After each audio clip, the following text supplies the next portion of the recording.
আধুনিক এবং ইসলামী শিক্ষার সমন্বয়ে আজ থেকে যাত্রা শুরু করতে যাচ্ছে মাদ্রাসাতুল হিদায়া বালিকা অ্যান্ড নুরানি মাদ্রাসা, যা সম্পূর্ণ ইংলিশ ভার্সন একটি মাদ্রাসা।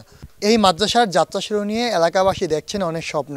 তারা মনে করছেন এই গ্রামে নতুনভাবে শিক্ষার দ্বার খুলতে যাচ্ছে। দর্শক, চলুন দেখে আসি বিস্তারিত প্রতিবেদনে।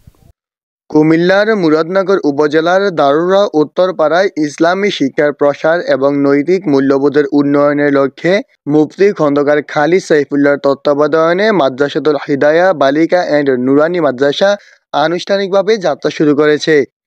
ইসলামী শিক্ষার পাশাপাশি আধুনিক শিক্ষার সমন্বয় করে নতুন প্রজন্মকে আলোকিত মানুষ হিসেবে গড়ে তোলার মহান লক্ষ্য নিয়ে এই প্রতিষ্ঠানটি প্রতিষ্ঠিত হয়েছে। মাদ্রাসাটিতে বালক বালিকাদের জন্য আদর্শ নুরানি বিভাগ, শিশু থেকে পঞ্চম শ্রেণী পর্যন্ত শিক্ষার্থীদের জন্য জেনারেল বিভাগ, বালিকাদের জন্য কিতাব বিভাগ এবং স্কুল কলেজের ছাত্রীদের জন্য বিশেষ বিভাগ চালু করা হয়েছে। জানা গেছে, অভিজ্ঞ শিক্ষক মণ্ডলীর তত্ত্বাবধানে কৌমি, মাদানী নিসাব এবং আধুনিক সিলেবাসের সমন্বয়ে মাদ্রাসায় পাঠদান করানো হবে। প্রতিষ্ঠানটির একটি উল্লেখযোগ্য বৈশিষ্ট্য হল শিক্ষার্থীদের ইংরেজি এবং আরবি ভাষায় পারদর্শী করে তোলা।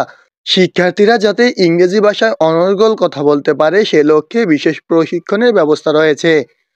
মাদ্রাসাটি কোলাহল মুক্ত একটি মনোরম পরিবেশে অবস্থিত। চতুর্দিক দেয়াল দিয়ে ঘিরে থাকায় এখান থেকে শিক্ষার্থীদের জন্য শতভাগ পর্দার নিশ্চয়তা রয়েছে। শিক্ষার পাশাপাশি শিক্ষার্থীদের সুন্দর হাতে লেখার প্রতি বিশেষ গুরুত্ব দেওয়া হবে বলে জানিয়েছেন মাদ্রাসার পরিচালক খন্দকার খালিদ সাইফুল্লাহ। উদ্বোধনী অনুষ্ঠানে প্রধান অতিথি হিসেবে উপস্থিত ছিলেন মাদ্রাসার প্রধান উপদেষ্টা মাওলানা খন্দকার আব্দুল আউয়াল। এছাড়াও বিভিন্ন মাদ্রাসার মুহতামিম, শিক্ষক, মসজিদের ইমাম, মুয়াজ্জিন এবং এলাকার সর্বস্তরের মানুষ উপস্থিত ছিলেন। বক্তারা ইসলামী শিক্ষার গুরুত্ব তুলে ধরেন।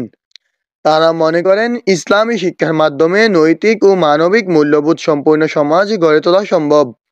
উপস্থিত বক্তারা এলাকাবাসীর নিকট মাদ্রাসাটির উন্নয়ন ও পরিচালনার জন্য সর্বাত্মক সহযোগিতার আহ্বান জানান।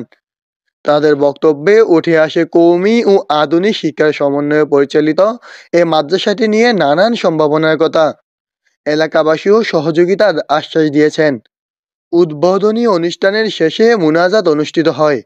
এরপরই কয়েকজন শিক্ষার্থীকে মাদ্রাসায় ভর্তি হতে দেখা যায়।